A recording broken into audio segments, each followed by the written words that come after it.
Mateus 28:18 diz assim: então Jesus aproximou-se deles e disse: foi-me dada toda a autoridade no céu e na terra.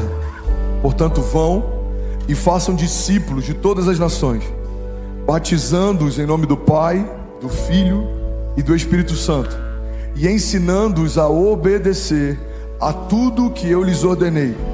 E eu estarei sempre com vocês até o fim dos tempos. Alguém pode dizer glória a Deus por isso? Esse texto de Mateus, essa declaração de Jesus, carrega os 3 pilares da igreja, os 3 pilares da nossa vida com Deus, da nossa jornada de fé e de uma vida plena também. É sobre esses 3 pilares que eu quero falar nessa manhã. E eu queria muito te convidar a celebrar quando Deus falar algo com você, quando algo te tocar. Eu queria que você pudesse corresponder a isso, amém? O primeiro pilar que Jesus deixa claro aqui é que Ele delegou a sua autoridade. Fala comigo: Jesus delegou sua autoridade. A autoridade que Jesus carrega e que no nome dele nós carregamos, ela está acima de todo principado e de toda potestade e de todo e qualquer levante do inferno e de toda e qualquer retaliação.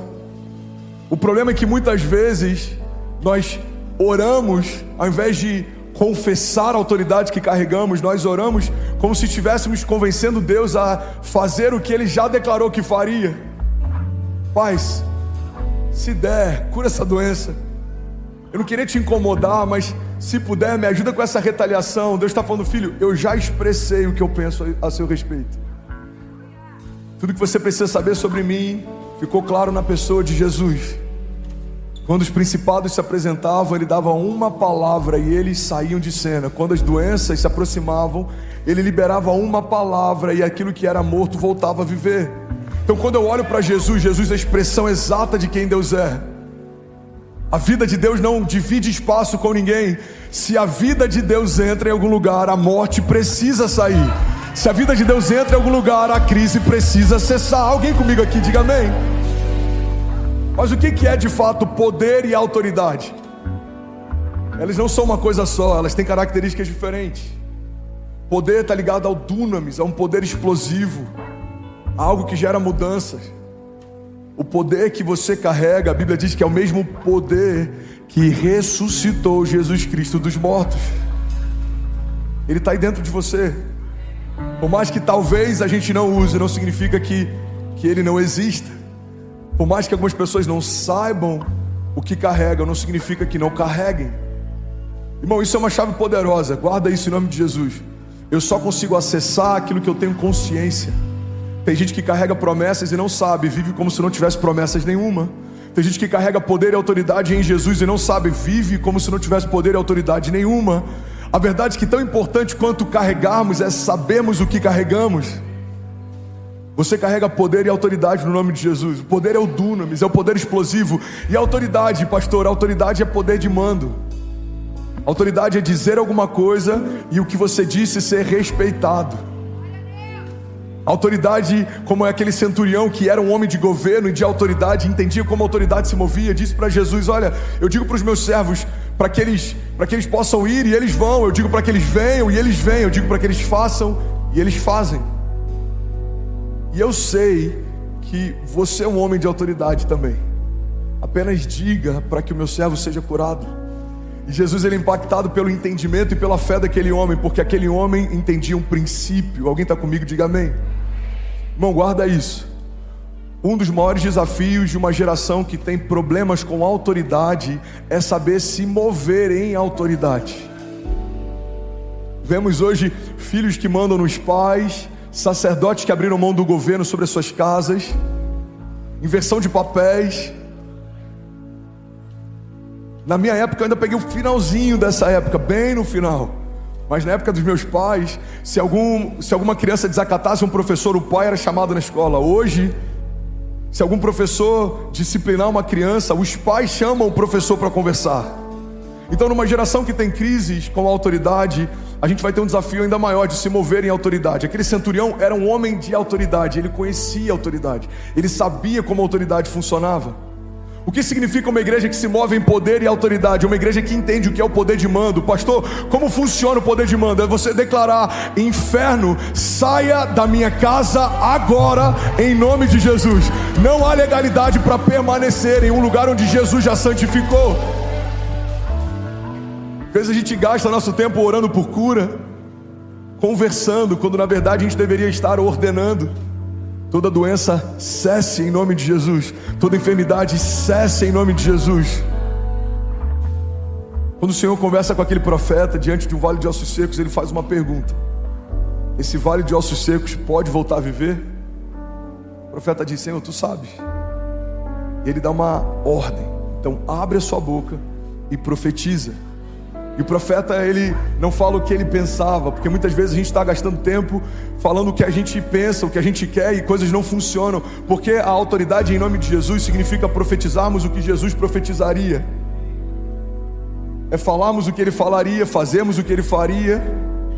Então ele diz: vale de ossos secos, ouçam o que diz a voz do Senhor, voltem a viver. E a Bíblia diz que então começa a se ouvir um som de avivamento, ossos se unindo a ossos, juntas, medulas, carne. Irmão, guarda isso. Não existe nada mais poderoso do que ouvirmos os céus, porque quando comunicamos para a terra o que ouvimos dos céus, algo sobrenatural vai acontecer. Não, vou falar isso de novo, alguém vai pegar isso daqui. Somos intercessores. O que significa intercessor? Significa alguém que milita entre seções. É alguém que está entre os céus e a terra. Estamos na terra, mas não viemos da terra. Pastor, mas eu não fui feito do barro. A sua carne foi feita do barro, mas o seu espírito veio de Deus. Ele soprou sobre a criação. O seu espírito usou, e a própria vida de Deus foi soprada em nós. É louco isso, né? Nós carregamos uma matéria feita da terra, mas nós somos parte de um espírito que foi gerado nos céus. Nós unimos céus e terra. Você é um intercessor, você milita entre seções, você caminha entre seções, você governa entre seções. Alguém está comigo? Diga amém. É por isso, irmão, que quem tem autoridade é quem ouve os céus. O profeta fala: vale de ossos secos, ouçam o que diz a voz do Senhor. Quem tem autoridade na terra? Quem ouve os céus. Me ajuda a pregar, fala para quem está do seu lado: tem autoridade na terra quem ouve os céus. Somos homens de governo, fomos chamados para governar, mas quem governa? Quem ouve os céus. Sabe o que é interessante? José governava porque ouvia os céus. A Bíblia diz que Faraó tinha posição, mas era José quem tinha o governo. O povo olhava para Faraó. Quem é Faraó? É o homem que tem a posição. Mas quem é José? José é quem tem o governo. No estado de São Paulo, homens têm posições, mas a igreja tem o governo. Alguém comigo aqui? Na sua casa, se você é o sacerdote, você tem a posição, mas você também tem que ter o governo. Quem tem posição, quem governa, não precisa ficar se apresentando. Eu falei algo semana passada que eu achei tão poderoso, e eu estou escrevendo um livro sobre isso. Leões não carregam cartões de visitas. Leões não usam cartões de visitas. Um leão não precisa se apresentar. Quando ele chega no lugar, todo mundo sabe quem ele é.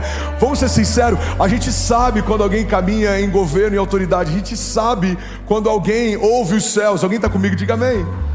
E é para esse lugar que a igreja foi chamada. Quando não estamos em posição de governo, irmão, estamos fora da nossa zona de propósito.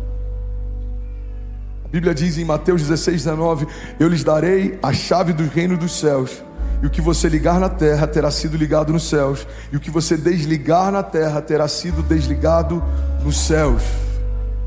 Isso é tão poderoso. Eu lembro de um livro que eu li alguns anos atrás que me abençoou muito. Todo filho precisa de uma mãe que ora. Todo casamento precisa de palavras proféticas, porque sem perceber a gente muitas vezes amaldiçoa. A gente gasta tempo falando o que não queria viver, mas nem sempre a gente investe tempo falando o que quer viver. Os tempos são difíceis, os dias são maus, minha casa está de cabeça para cima, eu não aguento mais, eu estou cansado. Não, irmão, o que você já sabe, já está vendo, todo mundo já sabe, já está vendo. Você precisa declarar o que ninguém ainda viu. Eu e a minha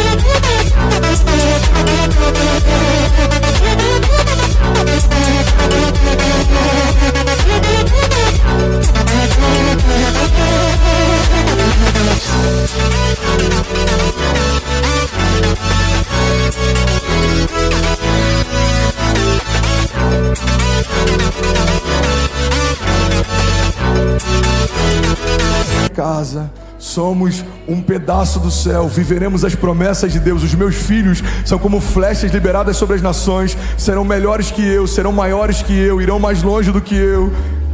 2023 já é o melhor ano da minha vida. Alguns vão dizer, cara, você está louco, esse ano você tá vivendo um desafio, sua empresa está fechando, tem um monte de coisa acontecendo. Não, irmão, isso é o que os nossos olhos naturais veem, mas eu não me movo pelo que eu vejo, eu me movo pelo que eu creio. 2023, a despeito do que os meus olhos enxergam, já é o melhor ano da minha vida. Alguém está comigo? Diga amém. E aí, tudo bem? Você acabou agora de assistir um vídeo. Se você ainda não está inscrito, já se inscreve também no nosso canal, ativa esse sininho aqui embaixo de notificação e toda vez que eu fizer uma live ou estiver transmitindo uma mensagem ao vivo, você vai ser um dos primeiros a saber. Mas eu deixei mais 2 indicações aqui que eu espero que façam muito sentido para você. Então já aproveita e clica para assistir a próxima mensagem, beleza? Seja bem-vindo ao time de incendiários e eu espero de verdade que essas mensagens mudem a sua vida como elas têm mudado a minha também. Até a próxima. Valeu!